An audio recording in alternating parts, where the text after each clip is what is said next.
जिनको प्रभु राम जी बुलाएंगे वो जाएंगे, बिल्कुल। और जिनको नहीं बुलाएंगे वो नहीं जाएंगे। ये तो अपने अपने आस्था का प्रश्न है, अपने अपनी विचार का प्रश्न है, अपने अपने व्यवहार का प्रश्न है। ये दिन की बात नहीं है, ये नए युग की बात है। एक वो समय था जब गोलियां बरसाई जाती थी, डंडे बरसाए जाते थे, जो भी अयोध्या जाता था। और आज 14 नंबर प्रभु श्री राम के दर्शनों के लिए लोगों को वहां तक ले जाने में, ठहराने में, पहुंचाने में सब व्यवस्थाओं का प्रबंधन हो रहा है।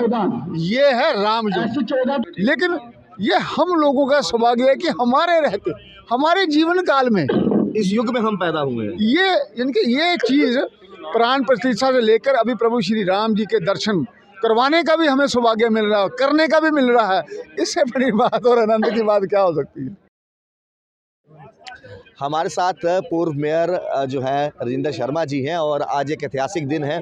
जिस तरीके से 22 तारीख को जो है प्राण प्रतिष्ठा का कार्यक्रम रखा गया था, देश भर ने जो है वो दीपावली का त्यौहार मनाया था, और आज मौका मिल रहा है जम्मू कश्मीर के वासियों को जो है रामलला जी के दर्शन करने का।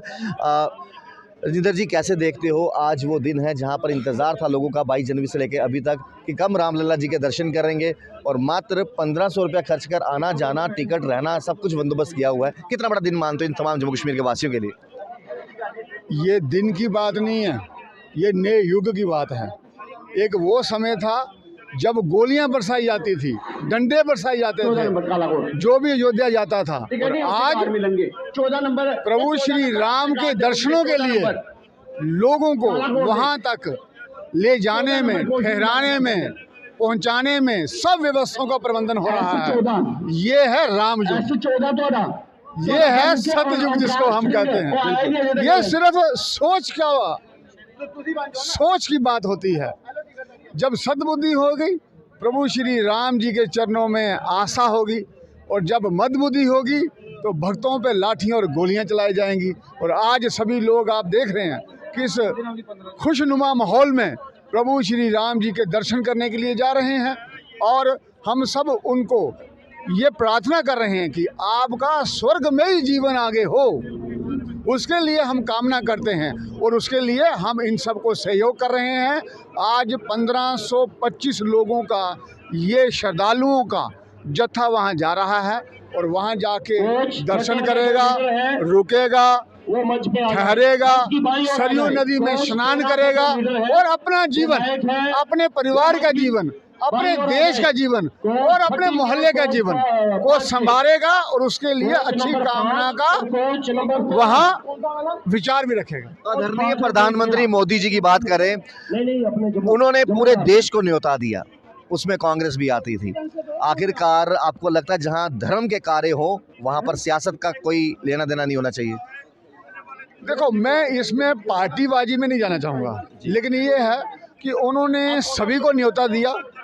अब जिसका जैसे जैसा विचार है वैसा वैसा व्यवहार होगा जी, और हमें किसी से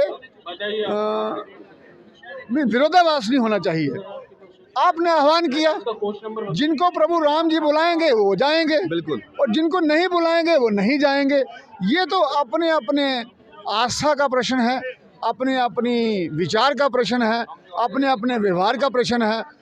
मैं तो ये कहता हूँ, मुझे कोई मस्जिद में बुलाता है मैं मस्जिद में चला जाता हूँ, मुझे कोई चर्च में बुलाता है मैं चर्च में चला जाता हूँ, मुझे कोई गुरुद्वारे में बुलाता है मैं गुरुद्वारे में चला जाता हूँ। मैं तो कभी ये सोचता नहीं मैं कहाँ जा रहा हूँ। जो जहाँ बुलाए वहाँ हमें जाना चाहिए। हम एक इंसान हैं, और इंसानी रूपी एक विचार के साथ हमें सबके साथ मिलजुल के आगे बढ़ना चाहिए। मैं आपसे एक और सवाल पूछूंगा। कई लोग आज मायूस भी हुए होंगे क्योंकि 1500 कुछ लोगों को ही जाने का मौका मिला, जाने बहुत सारे जाते थे। 13 तारीख को दूसरी ट्रेन जा रही है। आपको लगता है ये तो उत्सुकता है वहाँ जाने की, क्योंकि अयोध्या के वासी भी ये मानते हैं, जो अयोध्या आज से कुछ सालों पहले थी, आज पाँव रखते ही वहाँ पर इंसान ऐसा लगता है कि वो ऐसी नगरी में आ गया है जो कभी देखी नहीं। वो आभास वहाँ पर होना, वो चीज़ें वहाँ पर होना, साक्षात प्रभु श्री राम का आशीर्वाद वहाँ पर होना, आपको लगता है ये जीवन में किसी किसी को ही नसीब होता है? बिल्कुल, ये जो अभी ये मौका मिल रहा है ये सबको नहीं मिलता। आप देखो ना, कितने सालों तक ये संघर्ष चलता रहा। सोचो इस बात को कि आज़ादी के बाद ये सबसे बड़ा आंदोलन था प्रभु श्री राम जी की प्राण प्रतिष्ठा करवाना। बिल्कुल। कितनों ने गोलियां खाई, कितने शहीद हुए, और 47 से पहले भी इसके लिए बातें होती रही हैं, आंदोलन चलते रहे हैं। लेकिन ये हम लोगों का सौभाग्य है कि हमारे रहते, हमारे जीवन काल में, इस युग में हम पैदा हुए हैं। ये चीज़ प्राण प्रतिष्ठा से लेकर अभी प्रभु श्री राम जी के दर्शन करवाने का भी हमें सौभाग्य मिल रहा है, करने का भी मिल रहा है। इससे बड़ी बात और आनंद की बात क्या हो सकती है। क्या बात है, बड़ी अच्छी बात है इन्होंने कही कि देखिए हर एक की विचारधारा अलग हो सकती है, लेकिन उन सब विचारों से उठकर जो है प्रभु श्री राम जी का जिसको न्योता आएगा वो तो जाएंगे। और एक बड़ी अच्छी पहल जो हुई है, आज 11:55 पर जो है पहली ट्रेन यहाँ से निकलेगी, 2 कटरा से और एक यहाँ से निकलेंगी, रवाना होंगी। और 1500 रुपया खर्च के आना जाना, टिकट का, रहने का, खाने पीने का सब बंदोबस्त है। और उम्मीद करते हैं सबकी जो ये यात्रा है वो मंगलमय हो। आप देख रही चैनल 1, राहुल खत्री, नमस्कार।